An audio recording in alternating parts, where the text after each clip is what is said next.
I'm so happy slash sad to see you today. Yeah, same. I'm actually shocked. I based on and not that we can make predictions, but based on like how positive and happy you've been on social media. I think I even texted you during the day. I was like, "Good luck, hope it's going well." And it did not go well, and I was like, "What am I watching here? This is this is not good." So, how have you processed the last week? Obviously, with the show coming on air and watching your experience play out. I have been so excited about Survivor coming out. Like being on Yeah. Survivor was such a big dream. And I knew that people were going to be like shocked, confused. So I just really wanted to show as much of myself, say on social media, as I possibly could. Yeah. And soak up every single moment that Survivor gives you. Survivor's not just the show, it's not just the island, it's an entire universe of fans, community, and culture that, like, I think is still a part of this experience, and I really love it. Yeah, no, it 100% is. I know you've gone to a couple of the viewings and stuff this week and done your own, which is so cool. And that is part of what the Survivor community is and what makes it so unique, I guess, compared to these other reality shows. Like the fan base, we're nuts. We're a bit crazy. But that is also like the best part of it because you really do immerse yourself into it. I guess what has shocked you a little bit about that then? I guess being someone who's like stepped into that a little bit. What has that been like stepping into that bubble of Survivor?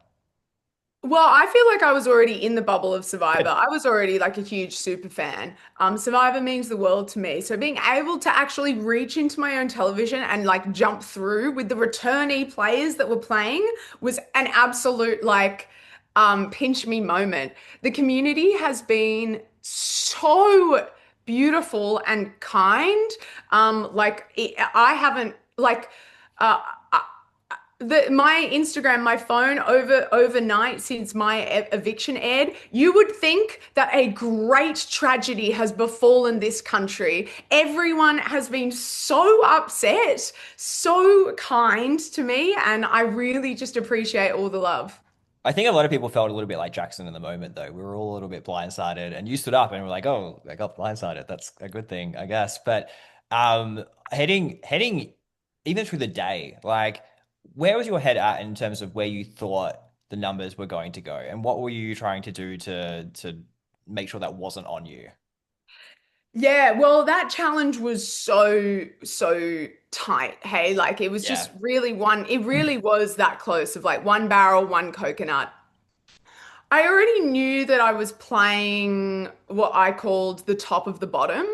yeah, And I already was feeling like what I hadn't anticipated. So I didn't understand their incentive to get me out. And I think I was focusing too much on that, where I should have focused on their incentive to keep me in. And because I had locked Jackson in so well in such a short amount of time, he was a key piece in a lot of people's games. So loosening me up and freeing up Jackson was like an imperative to a couple of players, including Harry. yeah. Um, yeah, go Ryan. Oh no, I was gonna say like it's really fascinating you say that though because I don't know how this plays out, but I'm fascinated to see how that does play out because I put my own like survivor nerd strategic cap on and I'm thinking, okay, if Jackson's got someone who is so close with a bit of a ride and die and you want Jackson, that's a number for a potential alliance against this conflicting side where I know the show is an edited product and we're seeing the story play out, but there's clearly a divergence happening on your tribe. There's a division on your tribe between like the Lottie side and maybe Yeah, the returnee side. And I'm fascinated because The Paula yeah, Harry. Yeah. Paula, Harry, and it looks like Jackson's kind of and you're a little bit in the middle of that And situation. that's exactly by design. Like I Yeah. liked um I that's how I actually got Jackson initially. We had a chat at night. I know, big mistake. How dare But you? and I was just essentially pitching to him because I'd heard some information. I don't know if we have time to actually go into a deep No, dive of it. please go.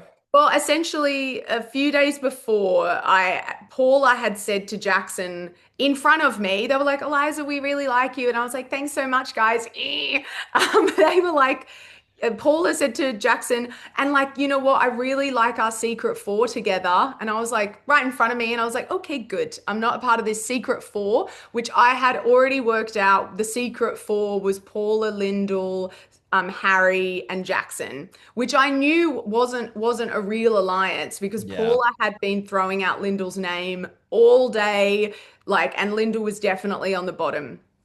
So I use that piece of information to go to Jackson and be like, Jackson, why would Paula talk about a secret alliance in front of someone who wasn't in it? And he was like, what do you mean? And I was like, it's not real. It's not Yeah. real. You're not with Yeah. them. Come with me. Me and you will actually be really crucial swing votes if these two factions remain the same. And I was really keen to become a swing vote between them with Jackson. I was like, this is awesome. Like that sounds like a really good strategy to me. And it was just a part of my game going into the future. Yeah, see. These are the stuff that we don't necessarily see, and even like the Paula side of it, I feel like it's not really shone through enough on the edited version of the show, which is why I love doing these little excerpts. And it is interesting. It is interesting where Lyndall falls as well. You have that conversation with her in the middle of the night. I'm using in quotation marks. Can you tell me your side of the story? Because I feel like the narrative told her side of the story, and not necessarily I think the broader perspective of what may have actually happened. I actually love that they told her side of the story because I think that's like a survivor first that Yeah, like that I actually have never seen that like a person like I've never actually seen that on Survivor, I don't yeah, think. She certainly wasn't asleep. She was yeah. awake. I would never wake up a Survivor player like in the middle of the night. Sleep is an amazing treat that you get when you can get it. Um, so I had taken that piece of information about like the majority eight and Yeah. knowing that Lyndall, Richard, and myself were those little stragglers that were up for grabs.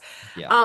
And so I had already told her where to find the idol on the map on that first day. Like I already knew there was going to be an idol in play, and I already knew that she had it. Where I'd made the mistake is thinking that her and Harry had it together, Right. which is not right, obviously. Um, so I just thought this is a really good piece of information to be able to go to her. And I just wanted her to understand that she wasn't actually where she thought she was in the tribe. She thought that she was like an absolute, she thought she was at the top. Yeah. And I just wanted to enlighten her with that. My plan was then to pull Loz and Richard and make a four with them, right? Yeah. So Lyndall was definitely my first piece of that alliance. And what fucking, sorry to swear, No, better go. information is there in Survivor than being told where you stand in the ranks when you don't know? Yeah. No, 100%. That's the most crucial piece of information you can gather. Like information is power. And I don't stress about swearing. It's an authentic podcast here, so we're fine. But it's like it is really challenging when you're telling someone, hey, like it's not just me, it's you as well. Like we are the people who are on the bottom. And I think sometimes people get blinded by their own perception of where they are and can't admit their own reality of the position that they find themselves in. I think you are a little bit of a victim of circumstance through that. It did seem as if, and I don't know why Harry kept on doing this. I'd be fascinated to chat to him at some point in the future about it, but I don't know why he was so adamant on an eight and not a nine, especially when Jackson's like saying like, "Hey, I really like want you to be included in this." Um, so I'm perplexed by that as just a strategy, but why for you? Because I like what I've seen. I feel like you've I been think the because I think he wanted to, I can't speak on behalf of no, of him, course. but I think that he was a bit of a night player and I'm a night player as well. Yeah. I think that um, he never got me. He was so sus on me from day one, and he should have been. He should have been, but he just always thought that I was. He was like, "Are you a survival expert?" I was like, "No, I've been training my whole life for this, you fool." I'm like, he just really had his eye out for me, and I obviously I had downloaded every single player's deep dive and put it on an iPod. And so when I saw, oh, sorry. Anyway, moving on. We should probably shouldn't talk about that.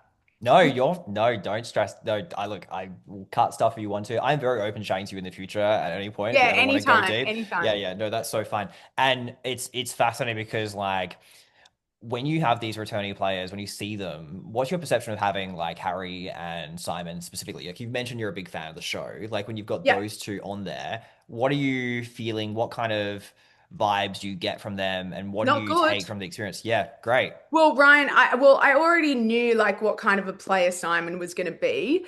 Yeah. I was happy to play with him, but knowing that he's going to be such a chaotic alliance member to have, even if he is your number one, he's going to do things that are a little bit chaotic. But I Yeah. was so happy to play with him.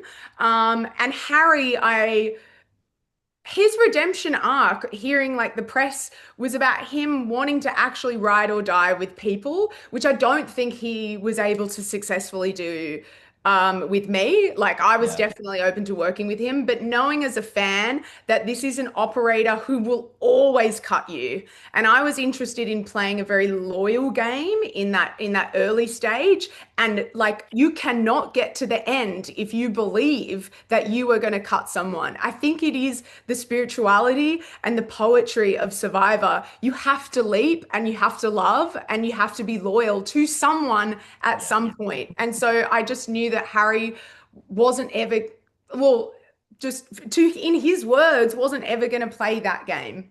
Yeah, no, I hear you. I've played one online game with Harry last year, Equilibrium. He cut me. I'm still devastated. I'm still upset. So I feel you. I feel you. And it's like it's really hard because I agree with your general premise is that you actually need real, genuine relationships in a game of deception. You actually the players that play the best are the ones that actually make the genuine relationships with people out there that But can and get them Ryan, through. respectfully, like Survivor isn't always a game of deception. No, of course it's not. It's a game of information and how you Yeah. utilize that piece of information. And to me, some of the best players don't ever have to lie. Like they have to obscure information and be political about it. But I wasn't interested in look, I like these. I'm just gonna be the Be absolute ego girl, but like I think I'm a good enough player to be able to utilize information where I can, yeah. and dorky and funny enough to really distract people away from what I know and when I know it. Yeah. No, I don't disagree. And just to your further point, I take no offense. I completely agree. Like I know this is a podcast about Survivor and people I think probably look at it through the lens of we do talk chat. But for me, the number one pillar of Survivor has always been social gameplay. Like that is Yeah. from day one, Richard Hatch on the poll and making the move to like manipulate socially to get through. Like it's always been about social relationships and how you build them and how you use them. So it's such an interesting one. In terms of the other cast, why do you think that they didn't necessarily click with you? Or do you think it was just the pile on? It's like, is the person that is kind of on the outs and you pile on, or what's your perception around that? We genuinely had such unity with Daniel. Yeah. And Harry was right when he said, like, this is such a great tribe. We all were, there was no, so I want to bring something to the survivor law. Please. We have shields.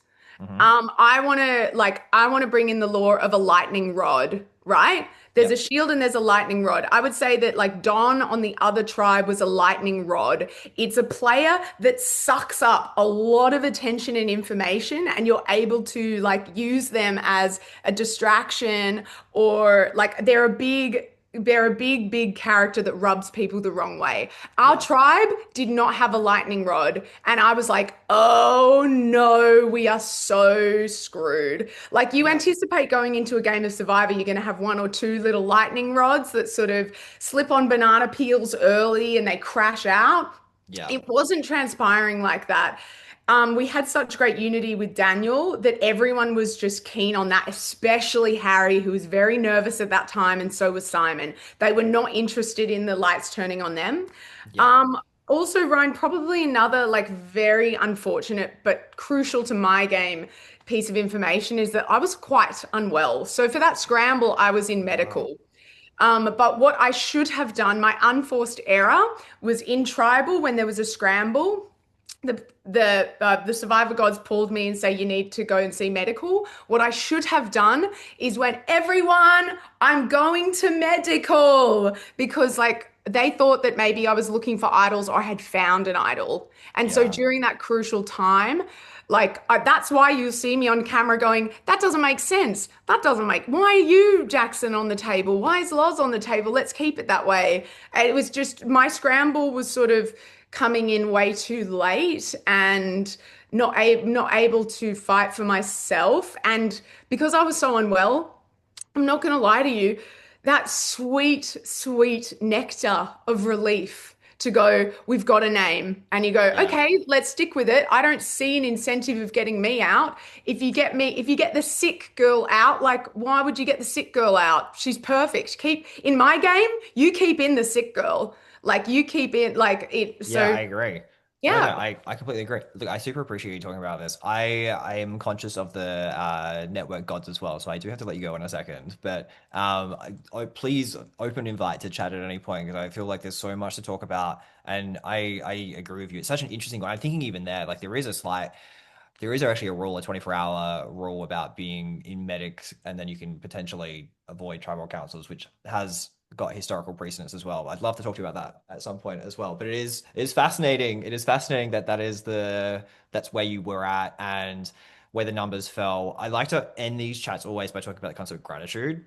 And I know that you have so much gratitude for this experience you've just been through, despite, where it's been. Where is your head at in terms of where you feel for Survivor as a giant fan to play the game, to experience it? And I can feel it. I can feel it through you.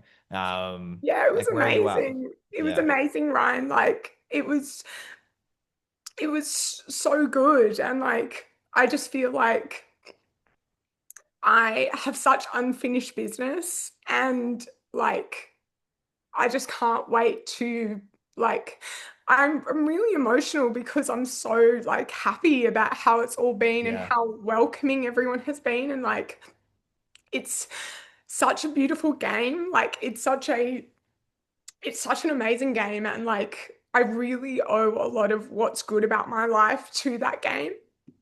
And yeah, I can't like, yeah, I'm even getting emotional at you saying the word gratitude. Yeah. Like it was really magical. And yeah, I'll kind of do anything to get back there.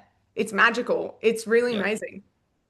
Never say never. I like one of those things about Survivor is you just never say never. Just keep being you, keeping your authentic self. Like I super appreciate you being today, and also through the correspondence you've put online the last couple of weeks as well. I think, yeah, I'm sending you a virtual hug right now because it's such a hard position to be in, and it's one of those like dichotomies where both things can be true. You can have had an experience where you feel cheated and you feel as if like things haven't gone your way in a way in terms of just the gameplay and the health and everything else. And it can also be one of the most amazing experiences that you've ever had in your life. And that's what I love about Survivor as a show.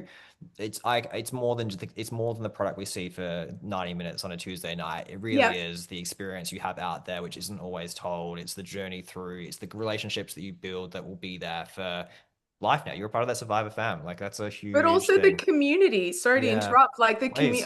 like the community, and I certainly, as a fan who has listened to every exit interview and every deep dive, I certainly didn't want to be the person to be like, oh yeah, I went out the way that I went out and blah blah blah. Like I'm so sad about it. Yeah. Like, and I think I want revenge, Ryan. I want Mhm. revenge. I came on a hero, and I think they really made a villain. I love that. I love that. Oh, I just got tingles like hearing that. That's so good. I appreciate it. I can tell you're a writer. I feel like that's the part I can feel. I can feel the storytelling. Thank you genuinely for being so authentic and so real. And I appreciate the honesty. And yeah, I'm sending you only positive vibes for today. I know you got 1,000 other things to do, so I have to let you go. But I'll reach out and thanks so much for just being real and the chat. I appreciate it. Anytime, Ryan.